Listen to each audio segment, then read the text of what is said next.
just something that's grown over the lens, right? Yeah, Yeah, they're confident that that they this can. is duck soup. Yeah, that's what I know. Yeah, but It's I still. gotta wait 2 months That's for the soup ridiculous. to cook. Yeah, that's crazy. I would call them. You know, the other thing I do when they put me off, I say, call them up and say, if you get a cancellation, let me know. I can be there anytime. Yeah, that's been done. You've done that already?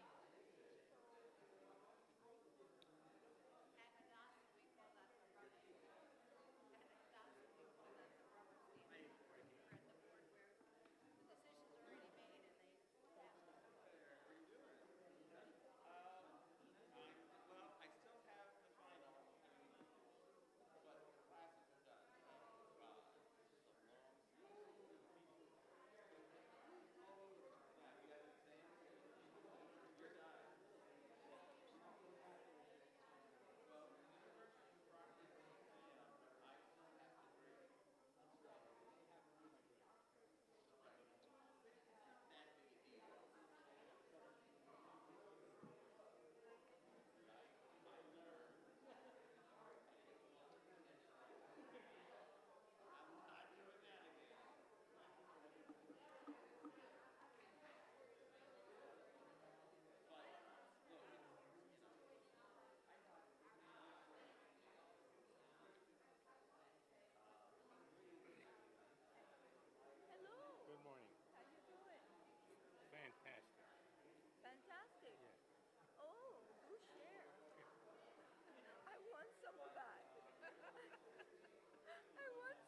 Hi, everybody.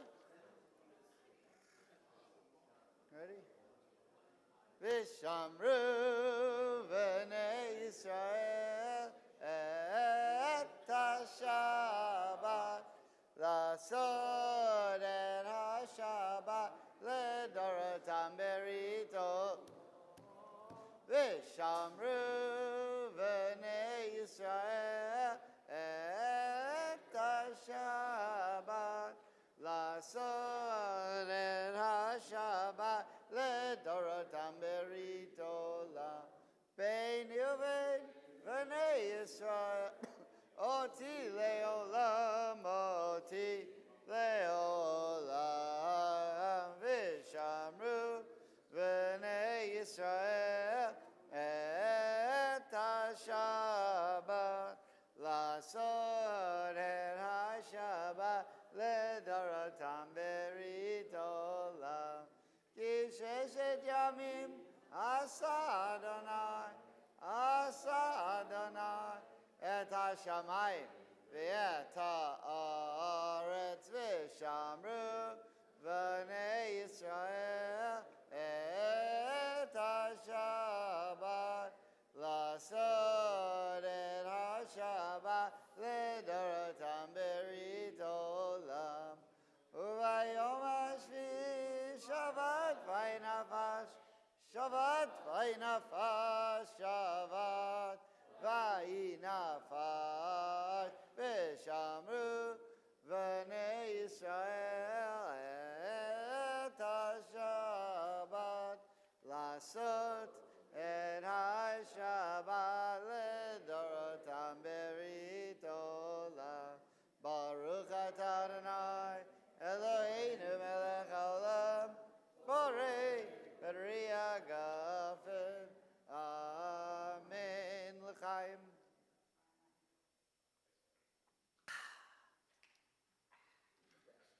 Delicious.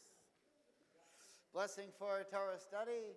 Baruch atah Adonai Eloheinu melech haolam asher kidshanu b'mitzvotav v'tzivanu la'asok b'divrei Torah. Amen. Okay. Welcome back to the icebox. It's horrible. All right. Torah portion today is called Vayeshev. We're going to be dealing with Genesis chapter 39. Genesis chapter 39. Now,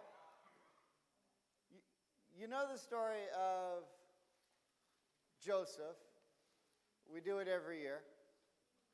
And when you think about Genesis, Abraham, Isaac, and Jacob, Sarah, Rebecca, Rachel, and Leah, who are the real forefathers and foremothers, there's actually more Torah portions about Joseph than any of them.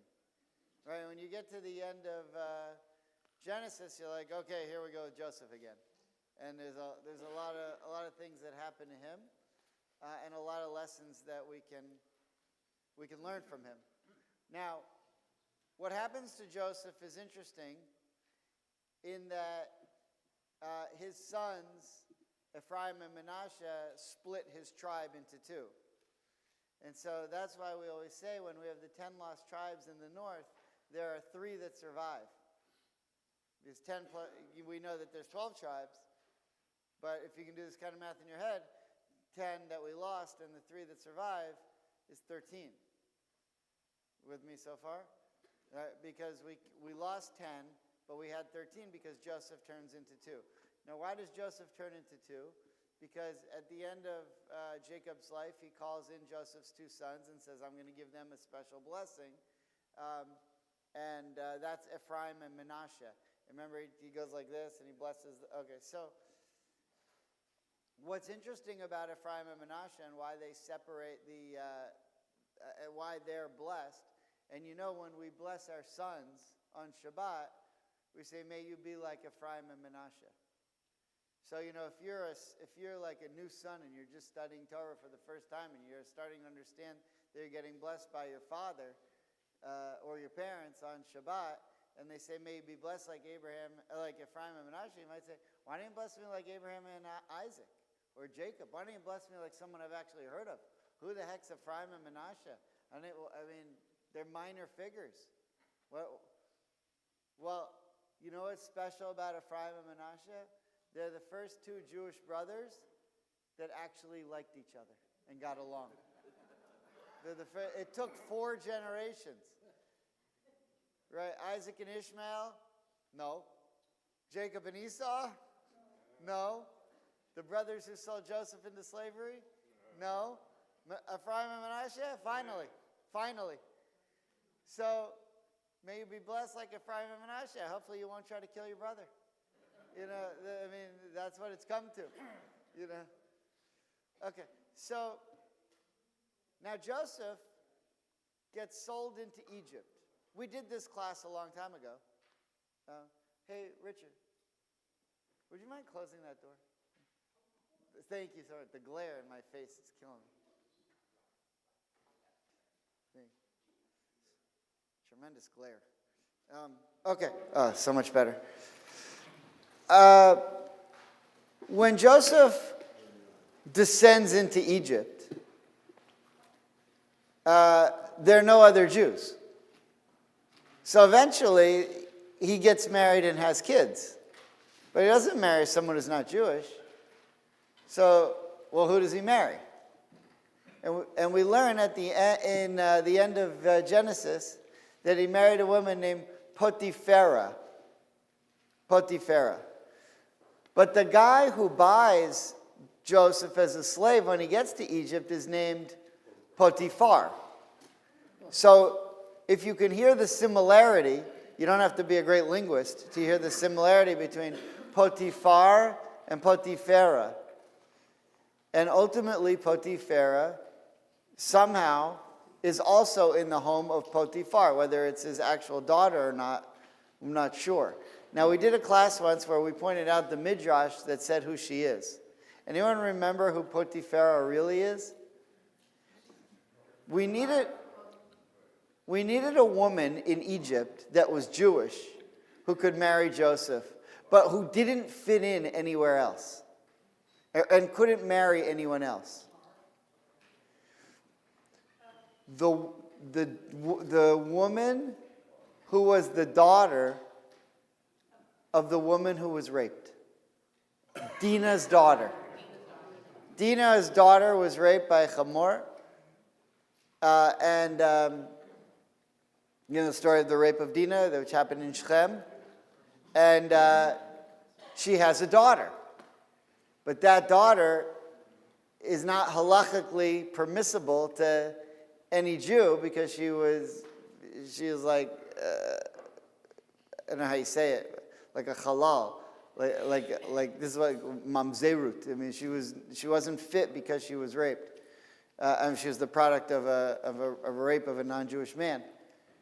And it's not that she couldn't, it's just that nobody really was that interested in that. But if you're the only Jewish guy in the whole country, and there's one other Jewish girl, she starts to look better. I tell my kids, you don't need to go to a college, a son or a daughter, but tell my son, you don't need to go to a school with a lot of Jewish girls. You just need one. I mean, she also has to be the daughter of a rabbi, so it's going to be a little tricky, But so that woman ends up in Egypt, and according to the Midrash, she's the woman that Joseph marries, who's later called Potiphar because she also ends up somehow in the service of Potiphar.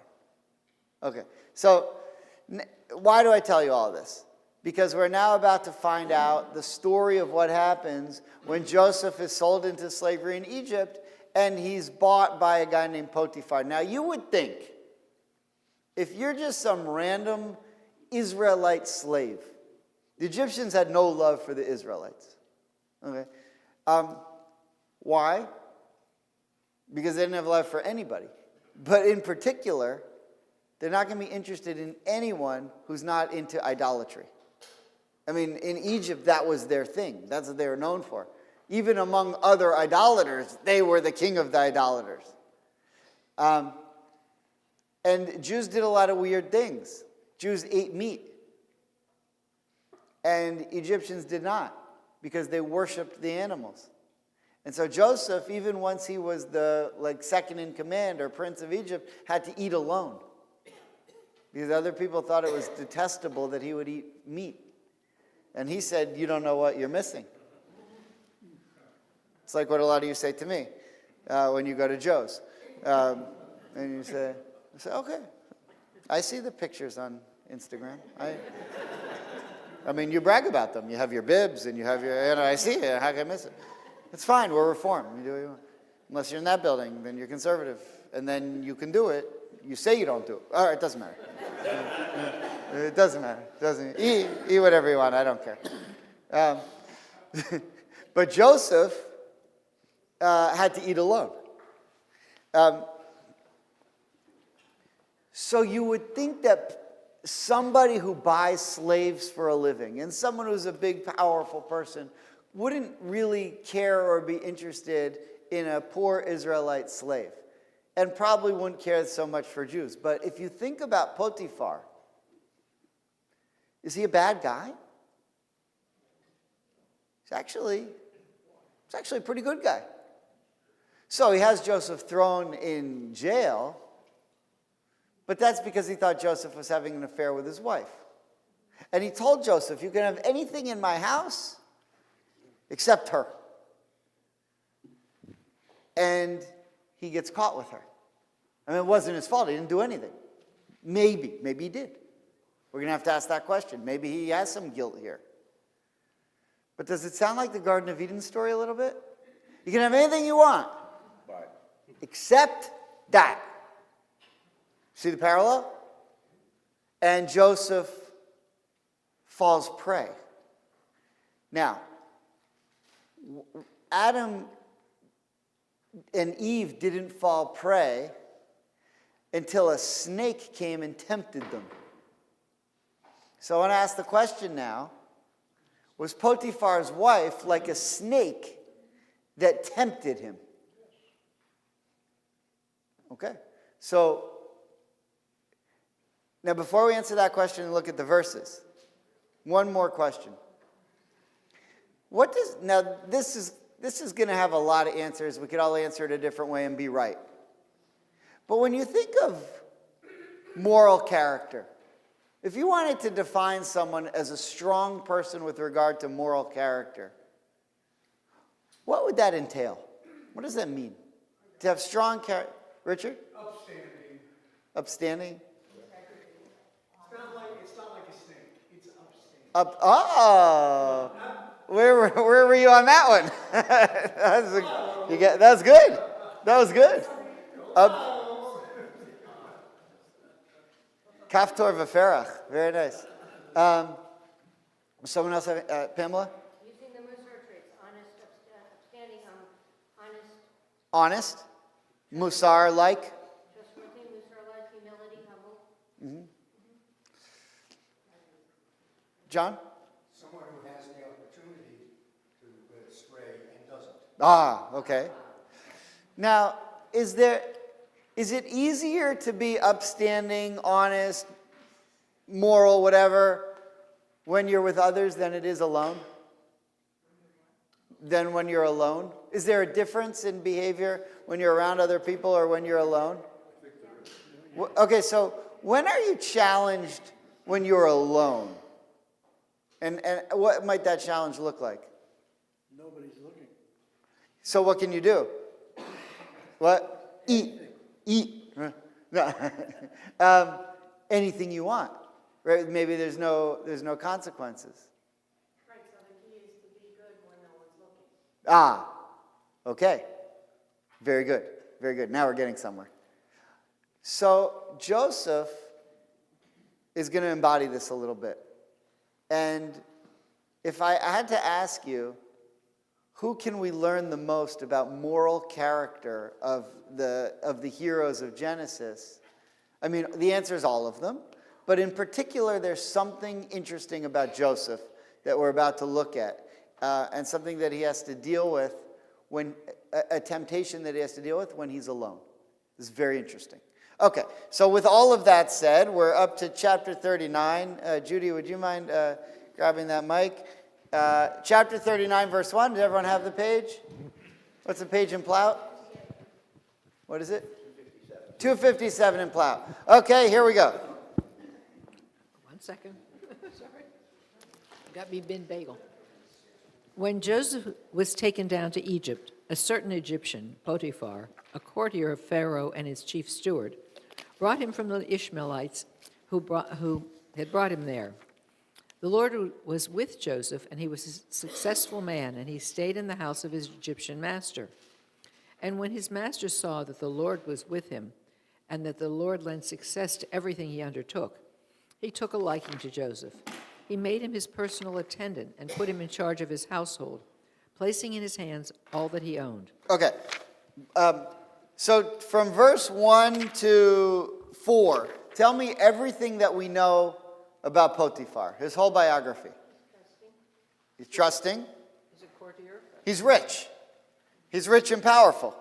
He's not just a courtier. He's specifically a courtier of the king, of Pharaoh. I mean, he's high up. Plus, he can afford slaves. What else? He's Egyptian. What's his job? Oh, he's Egyptian, okay. Chief steward. Chief steward, okay. Chief, right? Remember later, one of the people who gets thrown in jail is one of the butlers also. Right? It's the butler and the baker. The candlestick maker didn't get thrown in jail. He's prominent. Ish Mitzri. Okay. Anything else? He could recognize the righteousness in Joseph, even though he was just a mere slave. Right. What did he know? Exactly. What did he notice specifically? That he was with God. What a thing to say. Here's this guy who's obviously an idol worshiper, or else Pharaoh wouldn't want anything to do with him. And he notices, verse 3, Vayar Adonav, Potiphar saw, Ki Hashemito, using the name, the Tetragrammaton, the Yud Kei Vav Kei name, that specifically the God of the Jews is with Joseph. That's an amazing thing.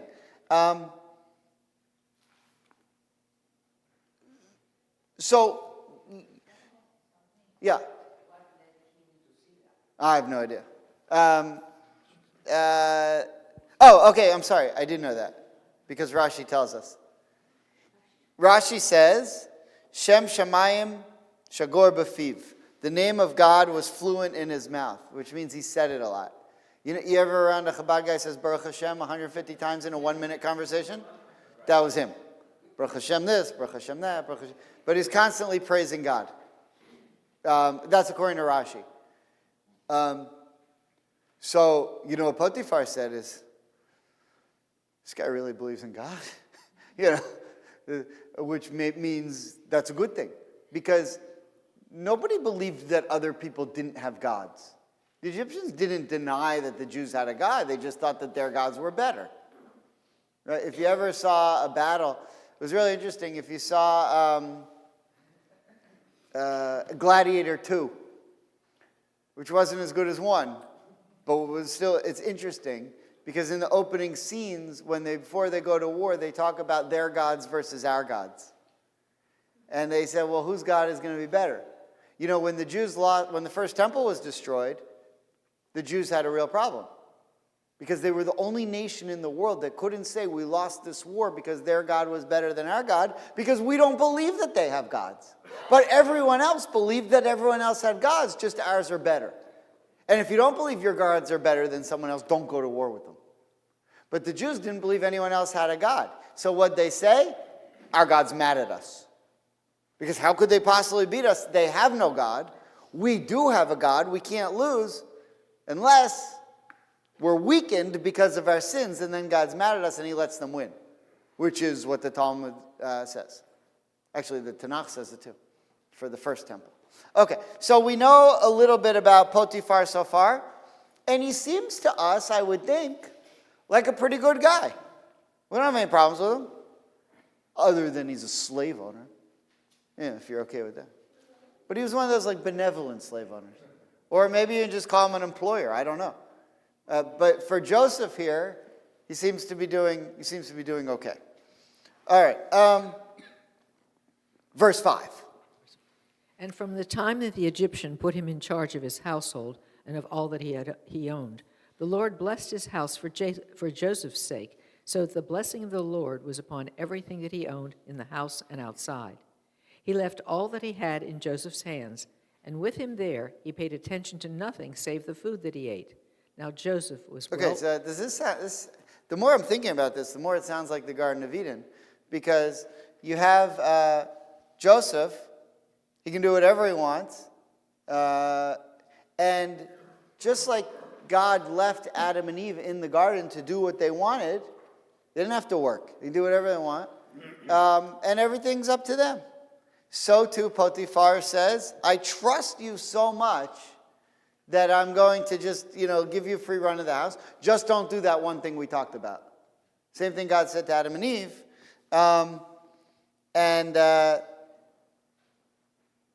Okay, and so I just want to give you that parallel. Here we go. And now Joseph was well built and handsome. After a time, his master's wife cast her eyes upon Joseph and said, lie with me, but he refused. Okay, now, so he left all the Joseph. Now, before she is interested in him, we find out that he's good looking. In verse 6.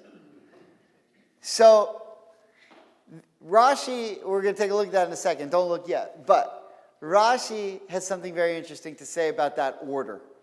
It doesn't say that she was interested in him and he was very good looking. It said he was very good looking and she was interested in him. And Rashi says this is where Joseph, obviously he's tempted here, but this is where he becomes guilty.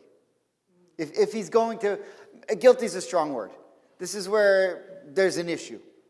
Look what Rashi says. This is a fascinating Rashi. The first Rashi on the page. And Joseph was of beautiful form. As soon as he saw that he was ruler in the house, he began to eat and drink and curl his hair.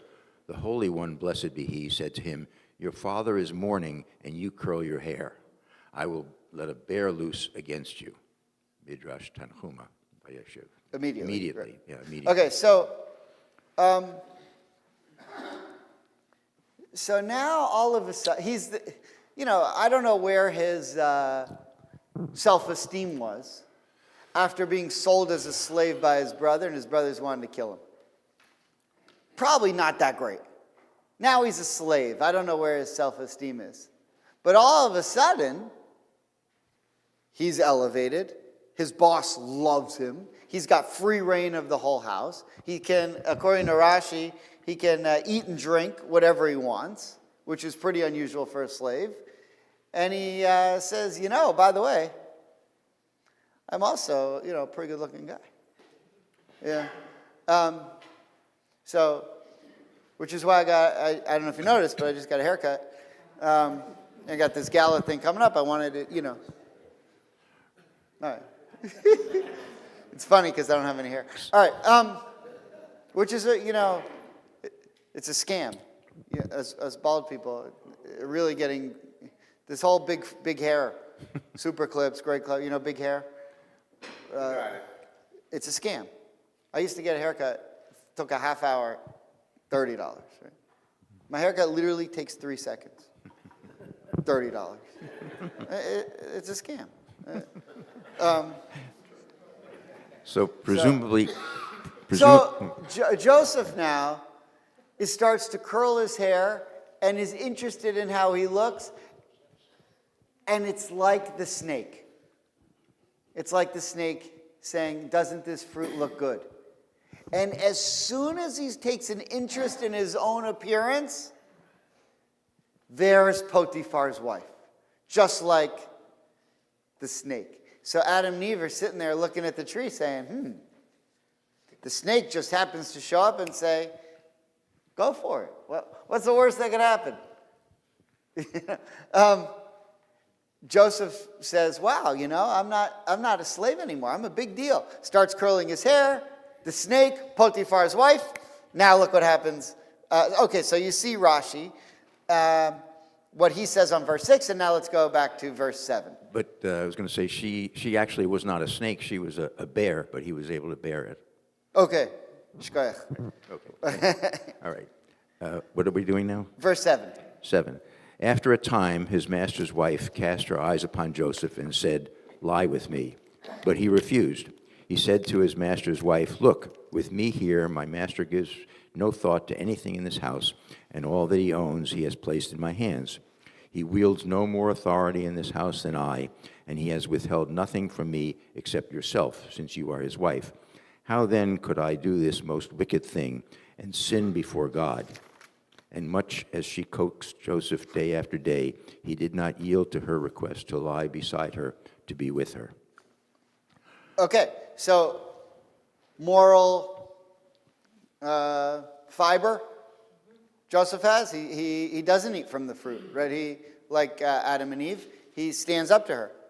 So something happens, which the Talmud explains. So I wrote here Bavli Talmud, which makes no sense. I don't know why I did that. Bavli is meant, I totally forgot to put which tractate of the Talmud it's in. I just, Bavli means Talmud, means that's how you know. It's supposed to say Megillah. I don't know what I was thinking, but this is from the tractate of Megillah, page 36b. So in verse 12, it says, and she caught him by the garment, saying, lie with me.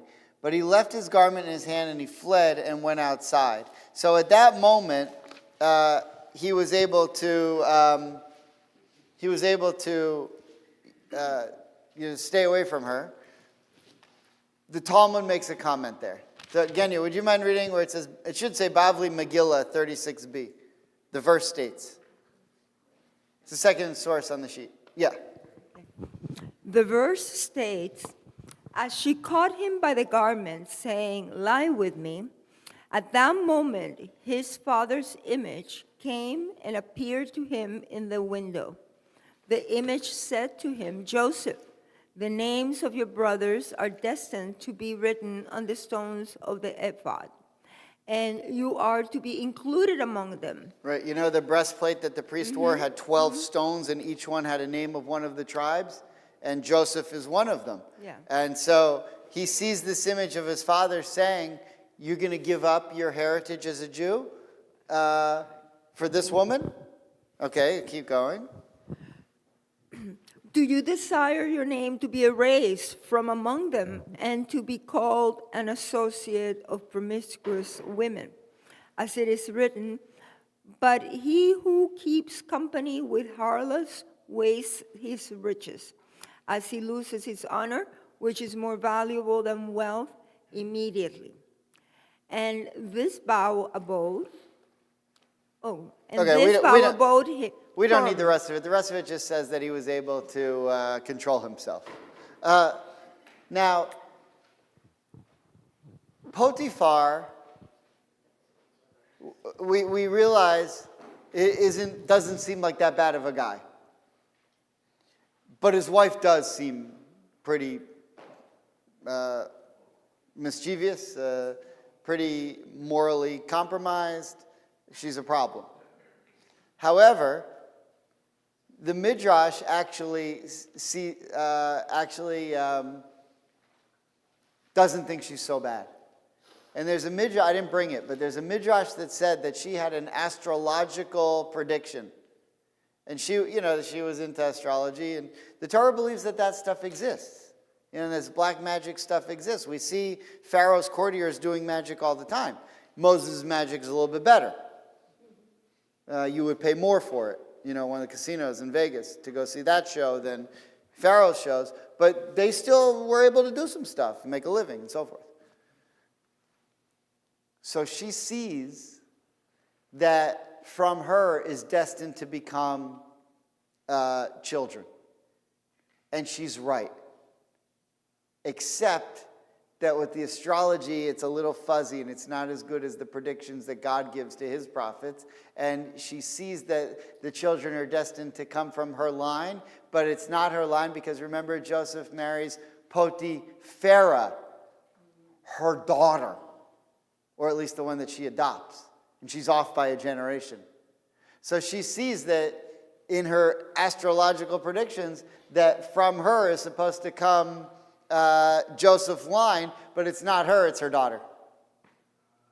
The woman who was raped by, who was Dinah's daughter, who was eventually also adopted by Potiphar and gets set up with Jacob, and she's off by one generation. Which is, it's a midrash, you can take it or leave it. Some of you don't believe in that kind of thing, but it's a story. Hillary? Yeah, I just have a question. Is there any big rush about the coat? Because it strikes me how there was a coat that got in trouble the first time, and now there's a coat that got in trouble the second time. Probably. I never thought of that. That's beautiful. What's the verse where she grabs? Is that 12? What a great idea. 12.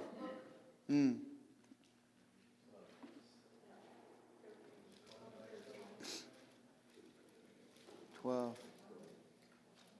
Yeah. Rashi doesn't comment on 12, but that is it's a great thought. This book that I brought only has Rashi. It doesn't have a lot of the others, but I'll have to look it up. That's an interesting idea. Sherry? Another quick question. When in the Bible of Megillah it says that you can't associate with promiscuous women, but right before that was the story of Tamar and Judah. And she was supposed to be a harlot Right. as well. So Right. There's some parallels there as well. Yeah. he's not allowed to, but Judah was. Right. 100%. By the way, your other question that I haven't had a chance to answer yet is also meant the Jacob and Esau and the twins with the older and the younger, and there are also a lot of similarities there. Very, very good. So, these are high level. I mean, this is like base medrash questions. Richard? Picking up on Hillary's coat connection Yeah. between his garment and his coat of multicolors, and later on, when his brothers come before him, he's dressed like an Egyptian, and they do not recognize him. And trying to loop back to where we... Same thing with Moses. Moses dressed like an Egyptian, and the women don't call him an Egyptian. So the question in my mind, do the clothes make the man? Right. Does the man make the clothes? We have that class. But tying it back to when we're acting most moral is when we're by ourselves. The truth is, regardless of what's inside the coat, Yeah. is what this lesson is about. Well, one of the things that says the reason that the Jews merited to receive the Torah is because when they left Egypt, they kept their dress, meaning they dressed like Jews, whatever that means. Eric? I want to dive into what he was saying and what Sherry was saying and Hillary, because in the Hebrew, if I'm not mistaken, it says bigdon, beged shelo. Yeah? And in that, therefore, that class that we spoke about beged not only being clothes, but also being like a disguise. Being what? A disguise, like a costume where you are disguising yourself, like disguise. Yeah. So, beged, every word for clothing has a similar word to something negative. Beged, the word beged in Hebrew means to be a traitor. Boged. Right. We did that class. Listening about him, like pretending to be full of himself, was he also Yeah. trying to be something that he was? Very nice. Very nice. These are really good comments. I don't want you to be encouraged by these comments to keep them coming, but they're very good comments. Now, when we talk about Jewish clothing, what's one thing that you wear? Is more of in Reform anyone, but it's generally tzitzit for men. Tzitzit. Okay. Now, actually, before I get to the tzitzit, Joseph looks in the mirror and he just catches a glimpse of his father there. And it's like a prophecy. And his father says to him, what are you doing? And it works, and he stays away from Potiphar. That's in the Talmud. The question is, are you supposed to look in a mirror? Now, women are. Women are supposed to look beautiful and take care to look beautiful. And that's okay. And men are not allowed to have earrings because Jewish men aren't allowed to have earrings because in the Torah, that's a sign that you're a slave. And since we don't have that slavery system anymore and we're not slaves, Jewish men aren't supposed to have earrings, but women are allowed to. Because women are allowed to be beautiful. Men aren't supposed to think about that so much. And because of that, there's a halakha, there's a Jewish law, that men are not supposed to spend time looking in the mirror. So the main source of Jewish law that we have today, that everybody goes by, is called the Shulchan Aruch. The Shulchan Aruch was a Torah law book that was written by Joseph Caro in the 16th century, the 1500s. If you've been to Sfat, you probably went to his shul, where he wrote it. You can actually see the books that he used to use for his research from 500 years ago. But this is the compendium of law that everybody accepts. The Ashkenazic world and the Sephardic world accepts the Shulchan Aruch. Okay? And here's his law about men and mirrors. Ed, would you mind reading the third source down? It is forbidden for a man to look at himself in a mirror, except for issues of health, or when it is to see something wrong, or when he shaves his own head, or has this done for him at a pagan barber shop that is not very busy. There were a few guys that shaved their head without a mirror, and then they said, you know what? In this case, you look terrible? Okay.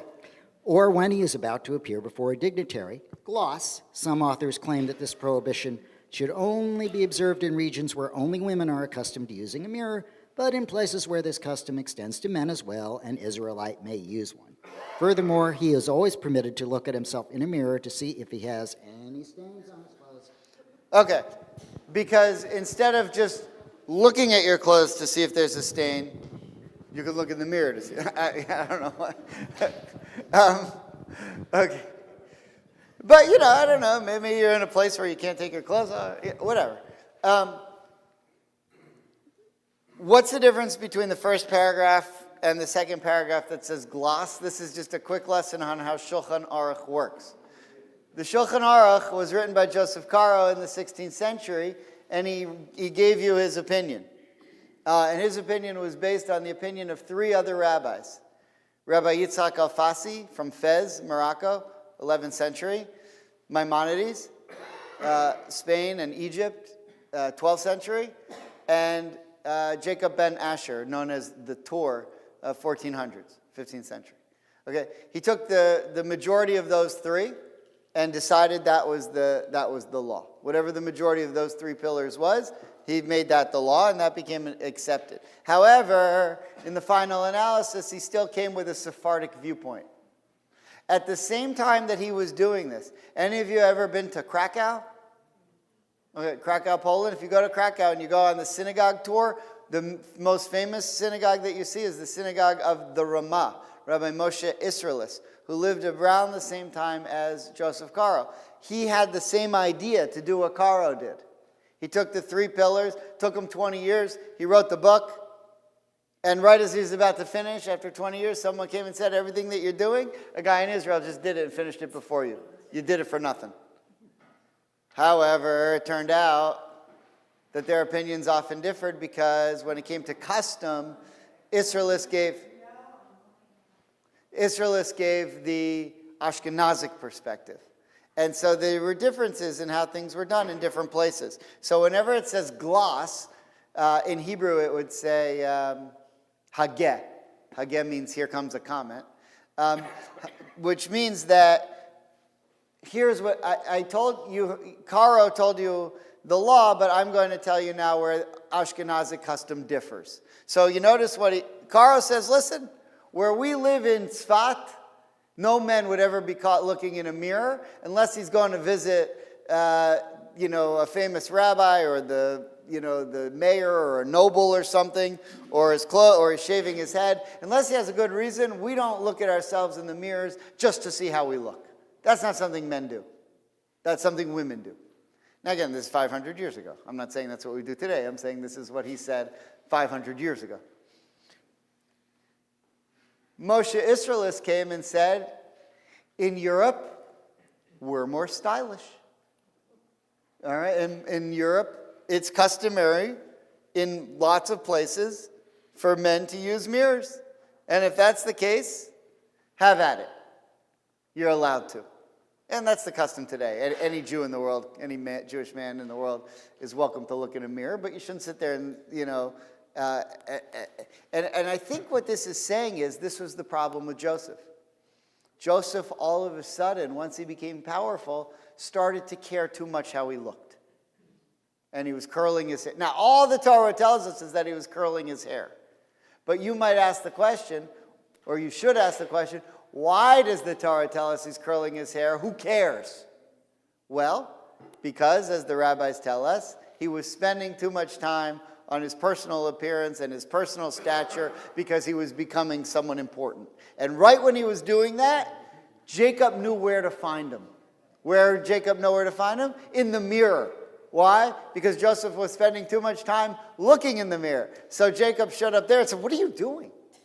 Enough. Okay? So, now, okay, so we know not to look in the mirror so much, but we might show off with our clothing. And there's one type of clothing that someone mentioned men wear tzitzit. I mean, maybe there's some women who wear tzitzit. It's not something you see very often.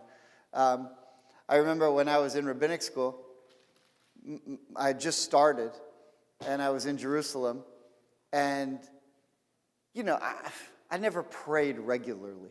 I never went to daily prayer in my life. Until, we went to shul on Shabbat, and that was it. Holidays, and that was it. But rabbinic school, you start praying every day. So we show up, and my parents came to visit me for a couple of days in Jerusalem. And I took them to services. We walked into services, and there's a woman in my class putting on tefillin. So I had never seen a woman put on tefillin before. My parents had never seen a woman put on tefillin before. But in Reform, you see that sometimes, which I think is great. But my dad, having the same sense of humor as me, saw the woman and knew that she was in my class to become a Reform rabbi. And my mom said, why is she putting on tefillin? And my dad, without missing a beat, said, because she's Orthodox. Because she's Orthodox. All right. Which is funny because an Orthodox woman would never put on. And also she's in Reform rabbinics. It's funny for a lot of reasons. Okay, now, if you're wearing tzitzit, there's a debate. There's a debate about tzitzit. Do you tuck them in? Or do you let them, do you tuck them out? And there are different Orthodox Jews today, you see, do different things. Some tuck them in, some let them out. Now, right, if you don't let them out, and you don't have payas, what are you going to call? What are you going to play with? Right? They were the original fidget spinner, were tzitzit. You ever hear the story of, there's this guy who used to take his tallis to the dry cleaner after every Yom Kippur. He said, okay, after I wore it a few times over this week, I usually don't wear it so much, I wear it a few times, I'm going to take it. So he goes to the same place where he gets his shirts done, his shirt, $12, sweater, $20. He gets his tallis back, $350. $350? What are you talking about? It's no bigger than the shirt you charged me $20 for. The guy said, yeah, but you know how long it took me to get all those knots out? All right, so who wants to read the Mishnah Berurah at the bottom of the page? Paul's not here. All right, so I didn't have the strength to translate it, but I wanted to read it to you so that you. What's Mishnah Berurah? Mishnah Berurah is the Chafetz Chaim's 19th century commentary on Shulchan Aruch, and it's fascinating. I love Mishnah Berurah. Here's what it says. Kama dichtiv oritem otam v'zachartem. So it says, it's written in the Torah around the tzitzit, and you shall see them. So the reason that you tuck them out is because it says specifically in the Torah that in order to v'zachartem, in order to remember the mitzvahs, you shall see the tzitzit, and it'll remind you to do the mitzvahs. The point of the tzitzit is to remind you to do the mitzvahs. The knots and the strings, when you add them up, equal 613. Right? So the point of a talis and the tzitzit is to remind you to do the mitzvahs. If you don't see them, what good's the reminder? So that's the argument for tucking them out. Okay. And then it says, Vanashim mishamina tzitzit, men who use the tzitzit, but michnasayim shalahem. In other words, they use their pants to tuck them in. Lo da shema'alin einehem. It's not enough that their eyes won't see them.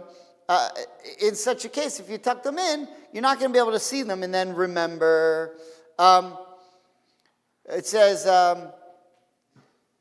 Od mavzin hen et mitzvat Hashem yitbarach v'atid hen liten et adin alzeh. All right, so here's the last part of this I want us to understand. Umasha armim shalchin ben anochrim. The reason some people started to tuck them in is because it annoyed the non-Jews and it would get you picked on, and you could be persecuted for wearing this garb. So that's what ben anochrim means. And for that reason, if that's such a case, that you're worried that if they're out and they're too public, and you're in a non-Jewish area and you're going to get persecuted because of it, then what you should do is you should tuck them out, but stick them in your pockets. As opposed to putting the whole thing in your pants that nobody could see them, you could see just a little bit that goes into your pocket so that you could see a little bit that will remind you to do the mitzvahs, but they won't be so flagrant that the non-Jews will give you a hard time. Okay. It doesn't matter. Gesundheit. It doesn't matter if we tuck them in or tuck them out. What matters is, are we acting in a way that we care about our appearance or not? That we're showing off our tzitzit or not? If you live in Yerushalayim, if you live in Jerusalem today, and you are everyone you know wears tzitzit, tuck them in, tuck them out, what's the difference? Nobody cares. You can have them here, see them a little bit. So, what about the concept of self-righteousness? And if you put them so you don't see it, you in your heart know, but you don't have to show everyone how holy I am. Okay, so the question is, exactly right. The question is, when we do a mitzvah like this, there are certain mitzvahs that you do for others so that others can see them. And there's certain mitzvahs you do for yourself. And this Torah portion, Vayeshev, always comes during Hanukkah. And Hanukkah is the par excellence mitzvah that you do to light the candles, to publicize the miracle. You put it in your window. Why do you put it in your window? For you?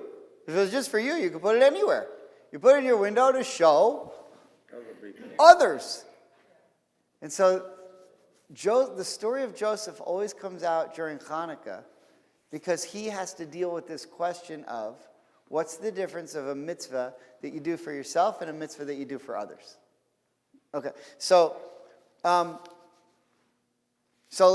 me ask you this: what would you, if you're a farmer, and there's not another house within 10 miles of your house, and there's no passerby, there's nobody. Do you even need to light the menorah? The mitzvah of lighting the menorah is pirsume nisa, the publicizing of the miracle. But if there's no one to publicize it, or let's say you live in an area where there are plenty of people who pass by, but none of them are Jewish. You're the only Jew in your building. You're the only Jew in your city. You're the only Jew whatever. And you're publicizing the miracle to people who have no idea what the miracle even is, never heard of Hanukkah. Do you need to even do it? That's the question. Okay, so look at the Shulchan Aruch on this. You see what it says on the back, the first one in English. And this is the ideal case. But if this time has passed, and she has not lit, or she or he has not lit the menorah yet, go ahead and light all night. And if the entire night has passed and she has not lit, there's no making up for it later. But what the question is this. Let's say you haven't lit your candles yet, and it's now 3 a.m, and there's no one outside who's going to walk by. Everyone is asleep until the next day. Do you still need to light the candles? Yeah. Right, the answer is, what we say here is you do. Now, the question is whether you make a bracha or not.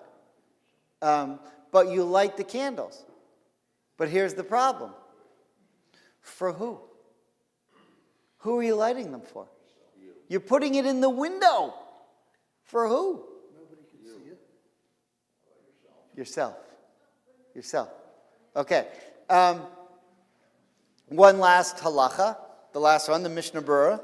So the Mishnah Berurah just explains the Shulchan Aruch. So he says here all night. Until the dawn and with a blessing. So you would say a blessing, according to the Chafetz Chaim. And we would say that if the members of the household are young, but if they are sleeping, one should not recite a blessing over them, but rather light a lamp without a blessing. Light a lamp means light the menorah, as if he were sleeping. He would not recite a blessing except at the time of the announcement of the miracle of the day. If he comes to his house before the dawn and finds the children sleeping, it's proper to wake them so he can light a lamp with a blessing. So there's an issue about when you light a blessing or not. But the question is this. Joseph has, and same thing with Adam and Eve, have these temptations when no one else is around. He could have an illicit affair with Potiphar's wife. Potiphar himself may never find out. But you know who else will never find out? Any Jews. Jacob, his brothers. He might have said, I'm here all by myself.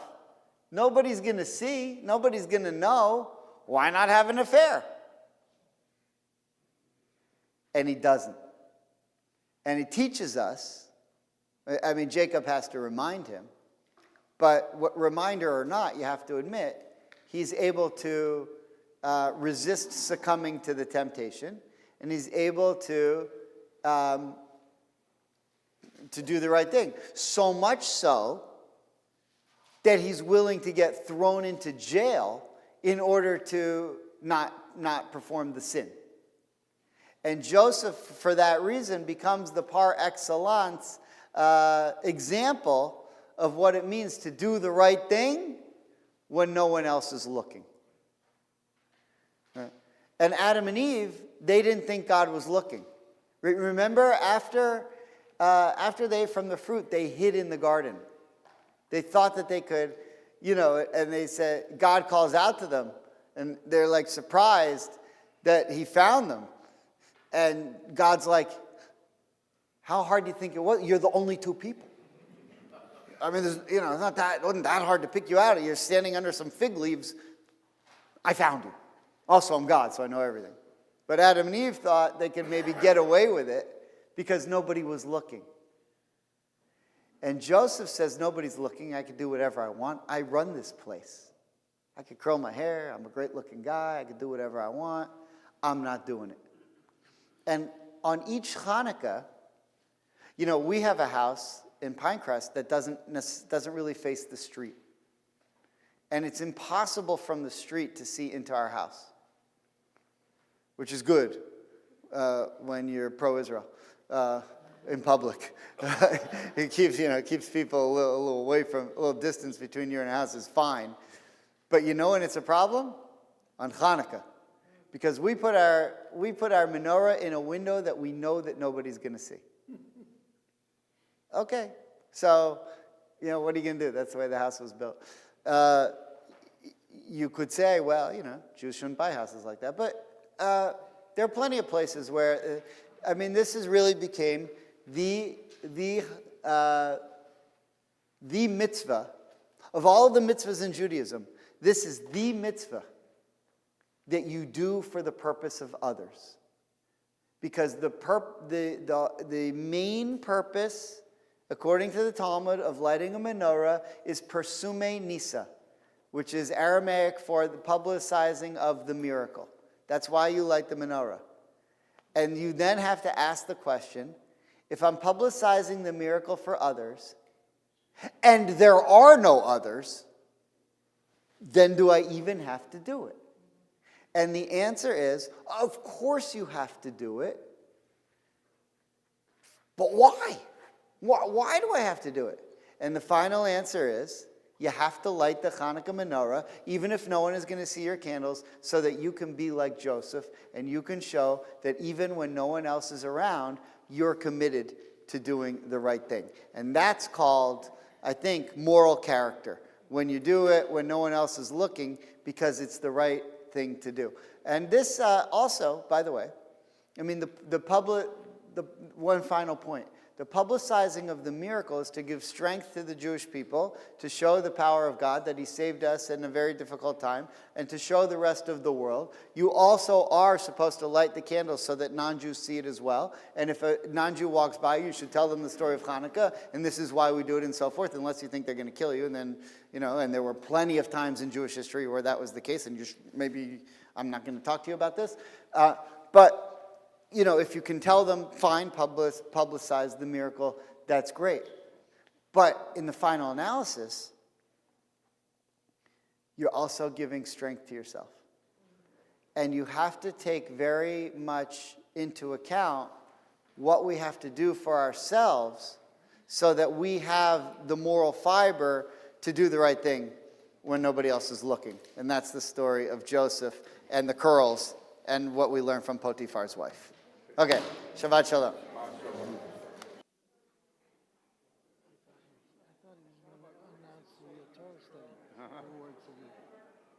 You thought.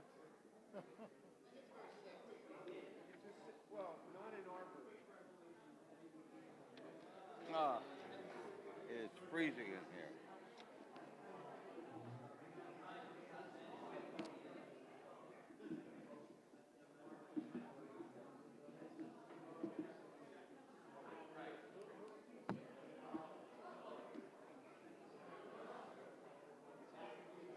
I'll see you next week. I hope so, God willing.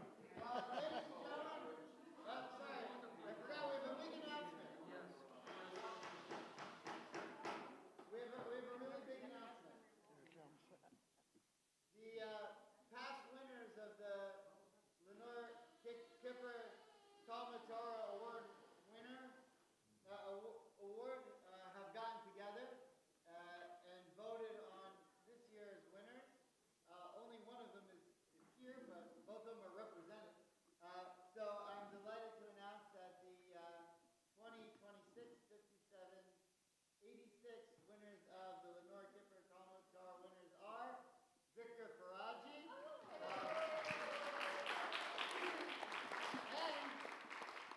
Pamela Lear.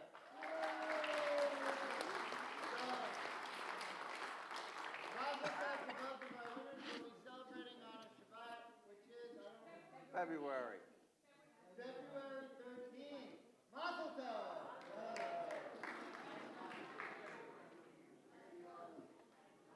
Okay, darn it.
check, check, check, check.